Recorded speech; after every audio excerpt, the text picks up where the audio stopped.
आयच्या ह्या खाशेल्या प्रेस कॉन्फरन्सान आमच्या मदीं आसात AICCचे मध्य प्रदेशाचे इन्चार्ज, तशेंच बायतूचे MLA, तशेंच आदले मंत्री आनी बारमेर जैसलमेराचे आदले खासदार बाब हरीश चौधरीजी.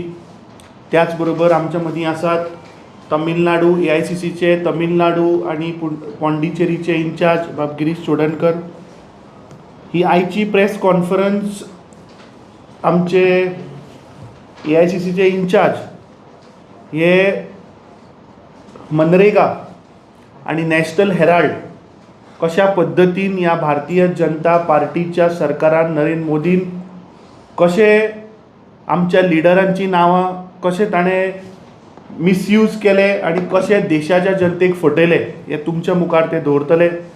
देश में जो संस्थाओं का दुरुपयोग कर कर लोकतंत्र पर प्रहार करना और संविधान को नज़रअंदाज करना, ये भारतीय जनता पार्टी की केंद्र की सरकार लगातार कर रही है.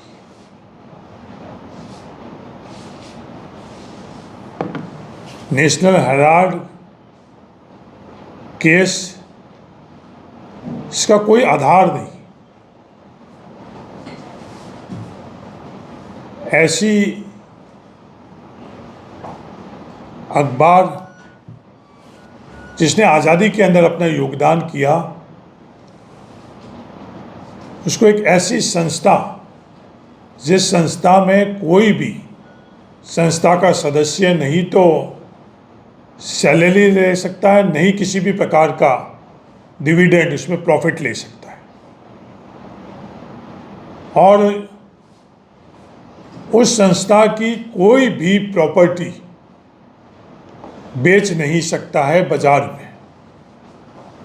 ऐसी संस्था को सिर्फ आर्थिक तौर के ऊपर कांग्रेस पार्टी ने मदद कर कर जो हमारी आज़ादी की लड़ाई की विरासत थी, और संस्था को, उस अखबार को जिंदा रखने के लिए जो प्रयास किए, उसमें निराधार तरीके से केंद्र सरकार ने कानूनन तौर के ऊपर और जांच के माध्यम से कांग्रेस पार्टी पर और कांग्रेस पार्टी के शीर्ष नेतृत्व राहुल गांधी जी और सोनिया गांधी जी व दूसरे नेताओं को प्रताड़ित करने का प्रयास किया.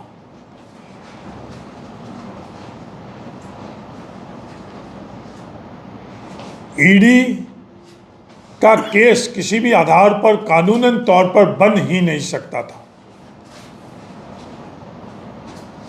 PNL के कोई भी कानूनन धाराओं के अंतर्गत वो केस रजिस्टर हो ही नहीं सकता था. स्पष्ट प्रावधान कि सिर्फ जांच एजेंसी में कहीं भी केस रजिस्टर हुई और उसमें वित्तीय अनियमितता हुई, फाइनेंशियल इरेगुलरिटी, वो साफ स्पष्ट प्रावधान थे. पर किसी भी जांच एजेंसी में देश में कहीं भी इस तरह का प्रकरण जांच के अंतर्गत नहीं था. पर गैर कानूनी ढंग से एक व्यक्ति की शिकायत को आधार मानकर जो गैर कानूनन है, ईडी ने प्रकरण दर्ज किया और गैर कानूनन दर्ज किए गए प्रकरण में सिर्फ और सिर्फ राहुल गांधी जी, सोनिया गांधी जी और कांग्रेस को बदनाम करने के मकसद से इस देश के अंदर गलत प्रोपेगेंडा और गलत आरोप लगाए गए, और इस देश में एक नई चर्चा जो अभी शुरू करी गई कि जिसमें RSS खुद ये कह रही है कि देश के अंदर सत्य नहीं शक्ति की पूजा होनी चाहिए. उसमें सत्य नहीं शक्ति का दुरुपयोग कर कर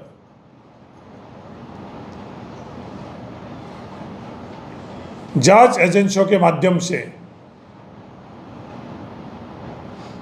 जो प्रताड़ना करी, 50 घंटे राहुल गांधी जी को जांच के नाम पर उन्होंने प्रताड़ित किया। सोनिया गांधी जी जो बीमार, इस उम्र में सोनिया गांधी जी व अन्य कई कांग्रेस को नेताओं ने आखिर में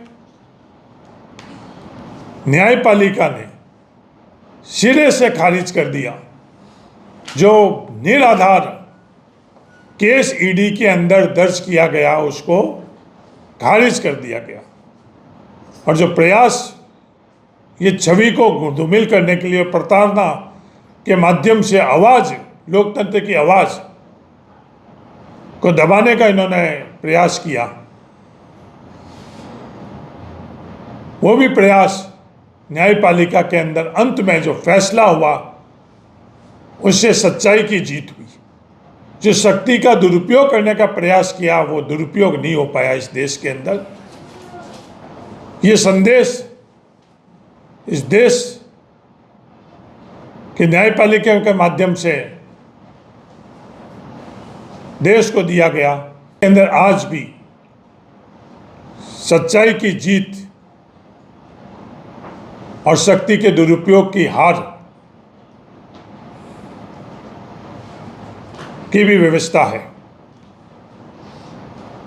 तो जो लगातार पिछले एक दशक से छवि को धूमिल करने का प्रयास किया गया, करप्शन, इरेगुलरिटी के आधार के ऊपर, वह आज सच्चाई देश को और दुनिया को पता चल चुकी है। भविष्य में इस तरह का ये प्रयास नहीं करें। कांग्रेस पार्टी के नेतृत्व पाक दामन था, है और रहेगा। इस देश की आवाज़, सच्चाई की लड़ाई कांग्रेस पार्टी है और राहुल गांधी जी के नेतृत्व में, खड़गे जी के नेतृत्व में हम पहले भी लड़ते थे, आज भी लड़ रहे हैं और भविष्य में भी लड़ेंगे। जो वोट चोरी, वो अन्य संवैधानिक संस्थाओं के संदर्भ में हमारा संघर्ष था, आंदोलन था, वो जारी रहेगा। दूसरा, आज़ाद भारत में कभी भी किसी ने ये कल्पना नहीं करी कि महात्मा गांधी जी को इस कदर, सिर्फ महात्मा गांधी जी नाम नहीं है, महात्मा गांधी जी एक विचार है। महात्मा गांधी जी ने देश को नहीं, दुनिया को एक दिशा दी जिसके माध्यम से हम लोग एक बेहतरीन देश और समाज का निर्माण, और देश और समाज के निर्माण से हम लोग एक बेहतरीन जीवन जी सके। ये महात्मा गांधी जी की सोच थी। और महात्मा गांधी जी की सोच पर जिस तरह नाथूराम गोडसे ने उनकी खुद को हत्या कर और समाप्त करने का जो प्रयास किया, पर महात्मा गांधी जी एक व्यक्ति के तौर पर तो वो समाप्त कर सके, हत्या कर सके, पर महात्मा गांधी जी के विचार की हत्या नहीं कर पाए। और आज प्रयास किया जा रहा है कि जो महात्मा गांधी जी की सोच है उस पर प्रहार कर और उस सोच की हत्या करने का वो इस देश के अंदर कभी मुमकिन नहीं है। महात्मा गांधी जी आज भी नहीं, जब तक ये भारत देश में युगों युगों के अंदर लोकतंत्र, आंदोलन, विचार और विचारधारा का उल्लेख होगा, तो महात्मा गांधी जी अमर रहेंगे। देश के मजदूरों का संरक्षण कानून के तौर पर और योजनाओं के तौर पर कांग्रेस पार्टी ने इस आज़ाद देश में, जिसका हनन अंग्रेज करते थे, उनके अधिकारों के और अवसरों का, वो इस आज़ाद देश में संविधान के मार्फत वो अधिकार दिए, कानूनन तौर पर उनकी रक्षा करी। पिछले 12 वर्षों से जो मजदूर को कानूनन अधिकार मिले हुए थे, वो लगातार उन कानूनों को रद्द कर और मजदूर को अपने अधिकार है उसको कुचला जा रहा है। महानरेगा के माध्यम से देश के हर ग्रामीण इलाके में रहने वाले परिवार को अधिकार था कि देश में 100 दिन का रोजगार की गारंटी, और वो भी संवैधानिक अधिकार, किसी सरकार के ऊपर निर्भर नहीं, किसी प्रशासन के ऊपर निर्भर नहीं, संविधान का अधिकार, जो संवैधानिक अधिकार है उसको छीना गया। महात्मा गांधी जी के नाम हटाकर, महात्मा गांधी जी के नाम पर विवाद खड़ा कर कर, टकराव कर कर, और वो संवैधानिक जो अधिकार है उसको छीन कर आज राज्यों की आर्थिक स्थिति क्या है हमें सभी अच्छी तरह से पता थी। 100% केंद्र द्वारा पोषित ये स्कीम को नई प्रावधान के माध्यम से राज्य सरकार और केंद्र सरकार के माध्यम से मजदूरों को मजदूरी की गारंटी हटा दी गई। जो अधिकार मजदूर का कि देश में हर ग्रामीण इलाके में रहने वाला परिवार को 100 दिन का अनिवार्य मजदूरी का अवसर, वो अधिकार भी समाप्त कर दिया गया। इस तरह के प्रावधान लेकर आए जिसमें खेती का समय, मौसम और वित्तीय व्यवस्थाओं के माध्यम से उनको मजदूर को मजदूरी का अधिकार नहीं देने का प्रावधान भी इस देश के संसद के माध्यम से मजदूरों के अधिकारों के ऊपर कुठाराघात हुई। इस देश में नरेगा के माध्यम से जो कोरोना के अंदर हम लोगों ने देखा, हर प्रकार की सुरक्षा और रक्षा जो देश में गांव में रहने वाले व्यक्ति की समाप्त हो चुकी थी, तो इकलौता नरेगा था जिसके माध्यम से उनको मजदूरी मिल रही थी और आर्थिक सुरक्षा और रक्षा नरेगा दे रहा था। और ये और कोई नहीं, भारत सरकार की इस रिपोर्ट ये बात कह रही है, दुनिया की दूसरे जो भी अध्ययन हुआ उसके अंदर। और सिर्फ मजदूर को मजदूरी का अवसर देना ही नहीं, जिस क्षेत्र से मैं आता हूँ वहाँ औसतन बारिश 200 से 250 mm प्रत्येक वर्ष के अंदर है। और जिस जगह में बैठकर आप लोगों से संवाद कर रहा हूँ गोवा में, वहाँ आप कल्पना ही नहीं कर सकते कि इतनी कम बारिश और इतने कम जल के में कैसे इंसान अपना जीवन यापन करे, कैसे पशुपालन होए। पर नरेगा के माध्यम से सिर्फ एक जिला, जो बाड़मेर जिला जिसमें मैं हूँ, 3.5 लाख टैंक, वाटर टैंक जिसे हम लोग टाके कहते हैं, 50,000 लीटर का बारिश का पानी का संरक्षण कर कर 3 लाख रुपए की लागत का 3.5 लाख हजारों करोड़ रुपए, जिसमें 60% गरीब आम लोगों के जेब में मजदूरी के माध्यम से और 40% जो मटेरियल का पैसा था। दुनिया में ऐसा कोई उदाहरण आपको नहीं मिलेगा। इजराइल मॉडल जिसकी प्रचार प्रसार हो रहा, वो इजराइल मॉडल के सामने ही ये जो बाड़मेर में मैं टाके के कार्य जो नरेगा के माध्यम से हुआ है, वैसा मॉडल आपको कहीं नहीं मिलेगा। भविष्य में इस देश में इस तरह का काम हम लोगों को देखने को नहीं मिलेगा। क्या यह देश सिर्फ पूंजीपतियों का है? अडानी और अंबानी के अलावा इस देश के अंदर किसी की भी हिस्सेदारी और भागीदारी नहीं है। आज देश के मजदूर, देश के ग्रामीण लोगों को मजदूरी का अवसर और विकास में भागीदारी होनी चाहिए, नहीं होनी चाहिए। जिस महानरेगा के बारे में 2014 में प्रधानमंत्री बनते ही नरेंद्र मोदी जी ने हंसी उड़ाई कि इसको विफलता के तौर पर मैं एक चिन्ह के तौर पर रखूंगा, उस महानरेगा के माध्यम से पिछले 10-12 वर्षों से इस देश में क्या क्या हुआ वो उन्हीं को पता है। सिर्फ वाटर टैंक टाके ही नहीं, हजारों किलोमीटर तक सड़क, रेगिस्तानी इलाका। आज मेरी खुद की विधानसभा क्षेत्र जिसमें 95% लोग गांव, कस्बे और शहर में नहीं रह रहे, उन रेगिस्तानी इलाके में, उन रेगिस्तान के अंदर अलग अलग अपने खेतों के अंदर रहवास कर रहे हैं। और वहाँ जाने के लिए उस रेगिस्तानी मिट्टी में कोई भी व्यवस्था नहीं हो रहा करती थी, उसमें ग्रेवल सड़कों का निर्माण हजारों किलोमीटर का नरेगा के माध्यम से हुआ। सिर्फ ये 2 उदाहरण ही नहीं, इस तरह के इस देश में हजारों उदाहरण हैं जिसमें मजदूर को मजदूरी और विकास कार्य हुआ। तो मेरा आपके माध्यम से गोवा के नागरिकों को यही कहना है, देश के नागरिकों को यही कहना है कि एक महापुरुष जो हम लोगों के राष्ट्रपति हैं, उनके विचारों की हत्या का प्रयास किया जा रहा है, पर यह देश भारत उनके विचारों की हत्या नहीं होने देगा।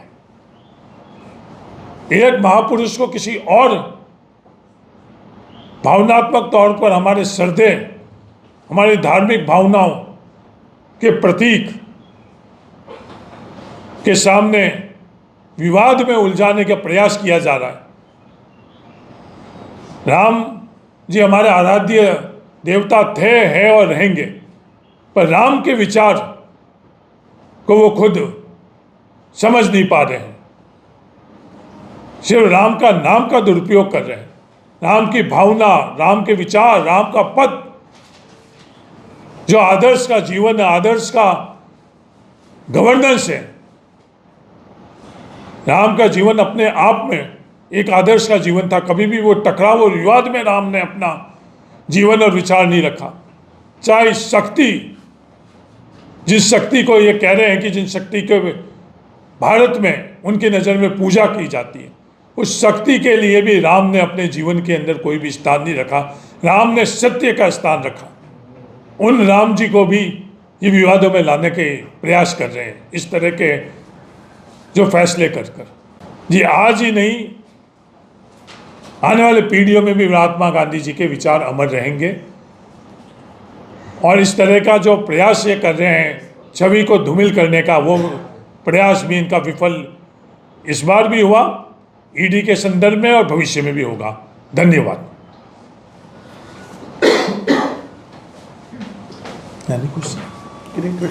MNREGA scheme is not changed. अच्छा, I have a question.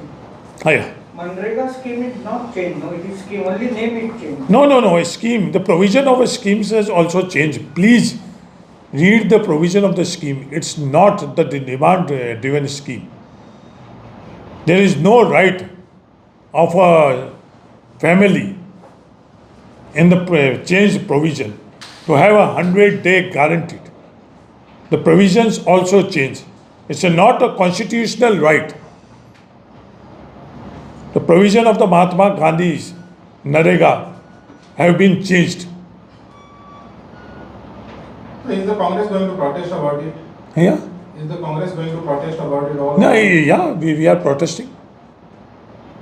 It's the change of the protest in which we are organizing a press conference national-wide in all the state headquarters. But you are going to come on the streets, that is what I mean. No, not only on the street. On the street also we are coming. Apart from the coming on the street, we are using all the tools in which it's an essential tool in this democratic constitutional country to address a press conference from the press front. We can communicate to the country.